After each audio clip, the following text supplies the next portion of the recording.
नमस्कार, आप देख रहे हैं महाराष्ट्र फाइल्स। आपके साथ मैं हूं परवीन शेख।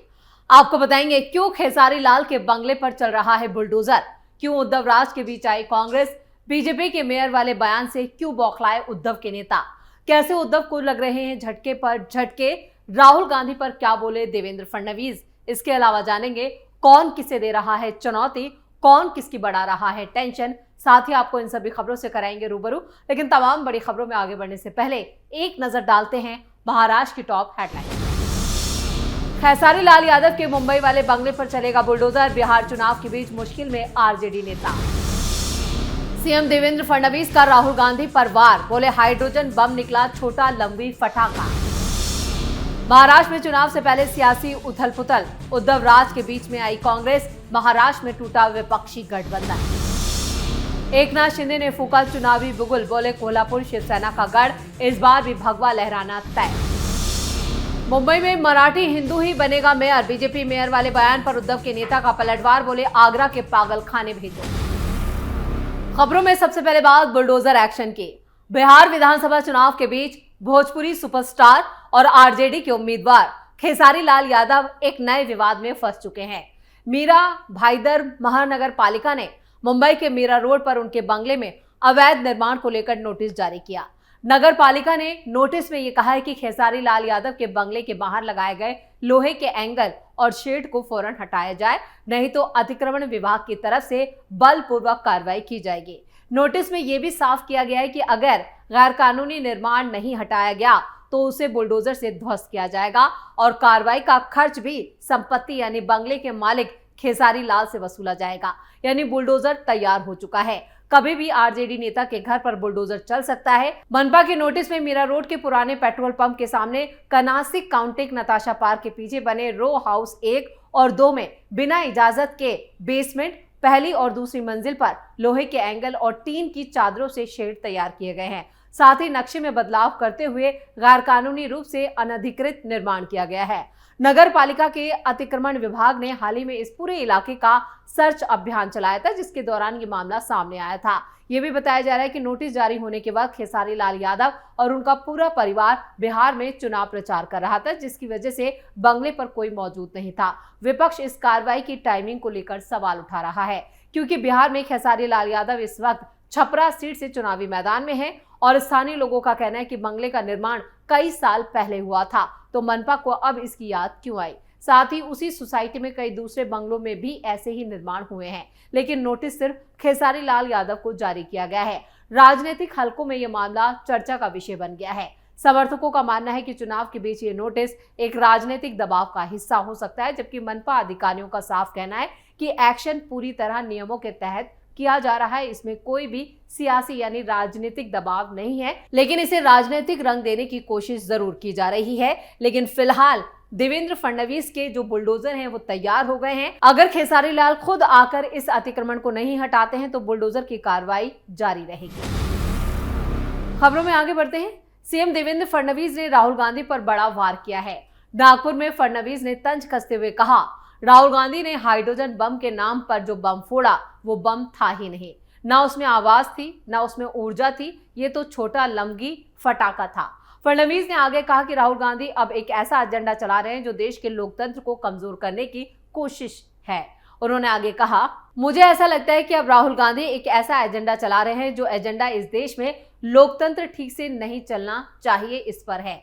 ऐसी जो भी बाहरी ताकतों का एजेंडा है उस एजेंडे से राहुल गांधी का एजेंडा मिलता है। कुछ विदेशी ताकतें लगातार भारत के लोकतंत्र और संविधान पर लोगों का विश्वास कमजोर करने की साजिश रच रही है और राहुल गांधी उसी दिशा में काम कर रहे हैं। देवेंद्र फडणवीस यही नहीं रुके, उन्होंने आगे कहा कि ये सारी बाहरी ताकतें यही कोशिश कर रही हैं कि भारत के लोकतंत्र से और भारत के संविधान से जनता का भरोसा उठ जाए और इसीलिए ये सारी बाहरी ताकतें भारत के संविधान ने तैयार की हुई जो अलग अलग संस्थाएं हैं उन संस्थाओं पर क्वेश्चन मार्क तैयार हो, किसी प्रकार का झूठा माहौल तैयार कर रही है, नैरेटिव तैयार किया जा रहा है, उसी नैरेटिव को राहुल गांधी आगे बढ़ा रहे हैं। फडणवीस ने राहुल गांधी पर सेना के लेकर भी अनुचित बयानबाजी करने का आरोप लगाया। उन्होंने कहा कि जहां एक तरफ हमारी सेना को भी जातिगत रूप से देखने का प्रयास राहुल गांधी करते हैं तो मुझे समझ में नहीं आ रहा है कि राहुल गांधी किसके लिए काम कर रहे हैं। उन्होंने आगे कहा कि सेना के ऊपर क्वेश्चन मार्क, संविधान के ऊपर क्वेश्चन मार्क, संवैधानिक संस्थाओं ने जो व्यवस्था खड़ी की है उसके ऊपर क्वेश्चन मार्क। ये एजेंडा किसका है? ये राहुल गांधी किसका एजेंडा चला रहे हैं? ये आप बिल्कुल साफ है। और खबरों में अब बात करेंगे महाराष्ट्र कांग्रेस की। महाराष्ट्र कांग्रेस ने निकाय चुनावों के लिए एमएनएस से किसी भी तरह का गठबंधन नहीं करने का फैसला किया है। यह फैसला मुंबई के तिलक भवन में हुई रणनीतिक बैठक में लिया गया। इस बैठक की अध्यक्षता प्रदेश अध्यक्ष हर्षवर्धन सपकाल ने की। बैठक में मौजूदा सीनियर नेताओं ने सर्वसम्मति से यह तय किया कि कांग्रेस अब सिर्फ इंडी अलायंस के सहयोगियों के साथ ही चुनावी गठबंधन करेगी। दूसरी तरफ उद्धव गुट मनसे से गठबंधन फाइनल कर चुकी है। साथ ही ये भी चाहती है कि राज ठाकरे विपक्षी गठबंधन महाविकास आघाड़ी का हिस्सा बने, लेकिन कांग्रेस के विरोध की वजह से ये मुमकिन नहीं है। जानकारी के मुताबिक महाराष्ट्र कांग्रेस का यह फैसला जल्द ही दिल्ली हाईकमान को भी औपचारिक रूप से भेज दिया जाएगा। कांग्रेस नेतृत्व का मानना है कि मनसे के साथ चुनाव लड़ना नुकसानदायक साबित हो सकता है, खासकर तब जब बिहार में विधानसभा चुनाव है। पार्टी के कई नेताओं ने तर्क दिया है कि राज ठाकरे की पार्टी की उत्तर भारतीयों और अल्पसंख्यकों के खिलाफ वाली छवि कांग्रेस के परंपरागत वोट बैंक को नुकसान पहुंचा सकती है, जिसका बीजेपी को सीधा फायदा मिलेगा और विपक्षी गठबंधन महाविकास आघाड़ी की स्थिति कमजोर होगी। इसलिए कांग्रेस ने यह साफ कर दिया है कि वो राज ठाकरे के साथ किसी भी गठबंधन में कोई चुनाव नहीं लड़ेगी। इधर उद्धव ठाकरे इस बात पर अड़े हैं कि महाविकास आघाड़ी में राज ठाकरे की एंट्री हो, लेकिन इसके लिए कांग्रेस राजी नहीं है। अगर कांग्रेस राजी नहीं होती है तो ये गठबंधन टूटना तय माना जा रहा है। खबरों में अब बात डिप्टी सीएम एकनाथ शिंदे की। उप मुख्यमंत्री एकनाथ शिंदे ने कोल्हापुर से चुनावी शंखनाद कर दिया है। कोल्हापुर के मार्केट यार्ड में एक रैली के जरिए शिंदे ने महायुति की जीत का दावा किया। उन्होंने विरोधियों को तीखे शब्दों में चेतावनी दी कि 2 दिसंबर को मतदान और 3 दिसंबर को नतीजे, गुलाल हम ही उड़ाएंगे। एकनाथ शिंदे ने आगे कहा, नगर पालिका, जिला परिषद, महापालिका, इन तीनों जगहों पर भगवा झंडा फहराना ही चाहिए। मैं हमेशा कार्य करता रहूंगा। शिव सैनिक मेरा देवता है। चलो एकजुट होकर उतरे और इतिहास को दोहराने के लिए तैयार हो जाओ। कोल्हापुर शिवसेना का गढ़ रहा है और इस बार भी यहाँ भगवा लहराना तय है। शिव सैनिक ही पार्टी की आत्मा है। जो काम करेगा वही आगे बढ़ेगा। कार्यकर्ताओं के पसीने, निष्ठा और दमदार तैयारी पर ही शिवसेना खड़ी है। सरकार के कामकाज का ब्यौरा देते हुए भी एकनाथ शिंदे ने कहा कि किसानों के लिए 32,000 करोड़ का मदद पैकेज, कर्ज माफी की प्रक्रिया, महिलाओं के लिए लाड़की बहन योजना, बचत समूहों को बढ़ावा, फंड और कोल्हापुर के लिए पंचगंगा शुद्धिकरण परियोजना को 500 करोड़, केशवराव भोसले नाट्य गृह के लिए 25 करोड़ और आईटी पार्क समेत कई बड़े प्रोजेक्ट की घोषणा की गई है। उन्होंने तंज कसते हुए कहा कि हम अपना वादा निभाते हैं। ये काले पत्थर पर खिंची लकीर है। प्रिंटिंग मिस्टेक वाली सरकारें कहीं और होती हैं। हम काम करके दिखाते हैं। विरोधियों की आलोचना का जवाब देते हुए शिंदे ने कहा, लोकसभा में उन्होंने झूठा नैरेटिव फैलाया, लेकिन विधानसभा में हमने उनकी गाड़ी पलट दी। अब नगर पालिकाओं में भी उनका सफाया होगा। महाराष्ट्र की जनता ने दिखा दिया है कि उनकी मुगलई अब नहीं चलेगी। कोल्हापुर की धरती कुश्ती की ताकत रखती है। विरोधियों को सीधा धोबी पछाड़ दीजिए। उन्होंने कहा कि गांव-गांव में शिवशाही, घर-घर में शिव शक्ति, मतदाता सूची जाओ, हर समर्थक का नाम रहना चाहिए। बूथ प्रमुख ही असली विजेता होता है।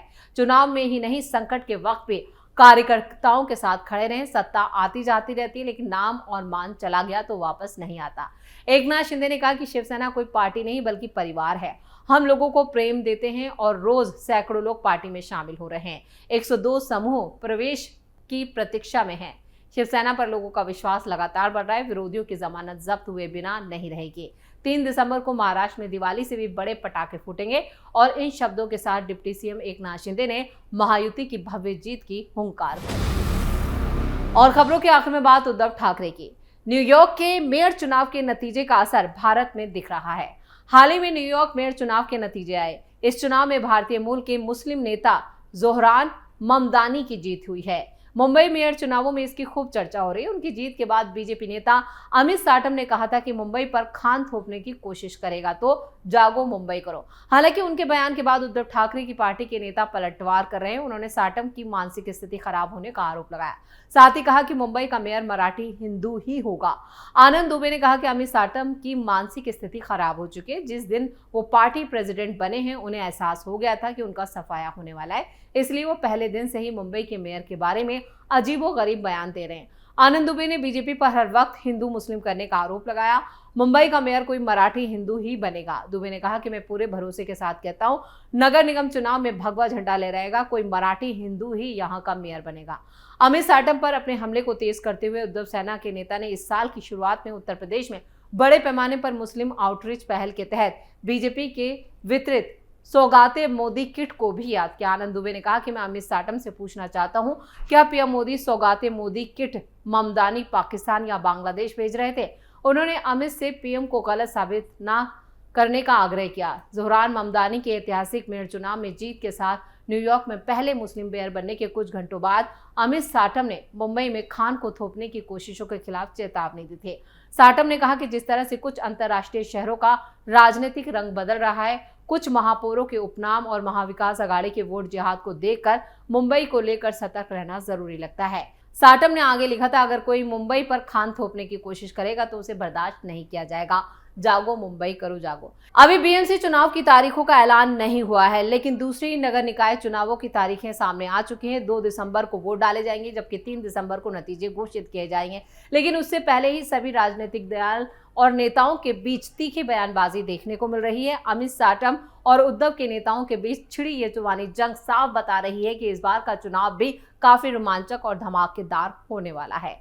इसी के साथ महाराष्ट्र फाइल्स में खबरों का सिलसिला यही खत्म करते हैं। बाकी खबरों के लिए आप जुड़े रहिए कैपिटल टीवी के साथ। वीडियो को लाइक करें, शेयर करें और कैपिटल टीवी को सब्सक्राइब जरूर करें। नमस्कार।